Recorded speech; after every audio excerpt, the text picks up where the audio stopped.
Mendukung penuh segala proses penyusunan hingga pengesahan rancangan Kitab Undang-Undang Hukum Pidana atau RKUHP berarti sama dengan turut membuat hadiah kepastian hukum di Indonesia.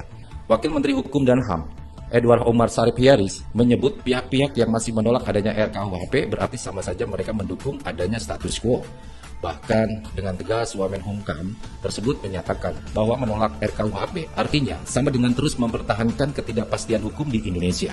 Dia jelaskan KUHP peninggalan Belanda sudah berusia 222 tahun, kemudian pada 1946 silam sudah mulai ditetapkan menjadi undang-undang. Namun belum pernah ada terjemahan resmi dalam bahasa Indonesia sama sekali, sehingga tak heran sering terjadi multitafsir di dalamnya.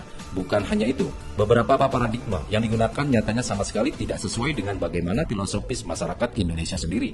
Edi sangat menyorot perkara adanya ketidakpastian hukum yang terjadi selama ini di Indonesia. Menurutnya, hal ini sama sekali tidak mencerminkan nilai ideal dari suatu produk hukum karena justru menimbulkan banyaknya versi terjemahan yang beredar.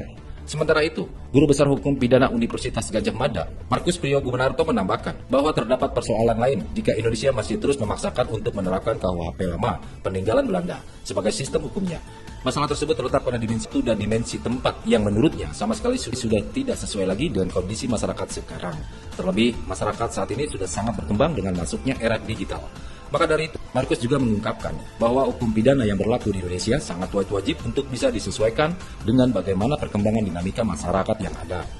Sejauh ini sebenarnya proses pembaharuan sistem hukum pidana di Indonesia dari sebelumnya menggunakan KUHP lama, peninggalan Belanda untuk bisa diganti dengan RKUHP, rancangan anak bangsa sendiri, memang telah memakan waktu yang sangat lama.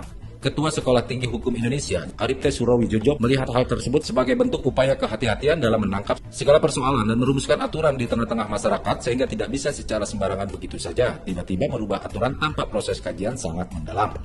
Ketua STH Indonesia Sentera tersebut menegaskan bahwa sejauh ini perkembangan sistem hukum pidana di Indonesia meliputi hal-hal bersifat universal seperti peran negara dan aparat penegak hukum, termasuk di dalamnya terdapat hak-hak dasar dan hak konstitusional warga negara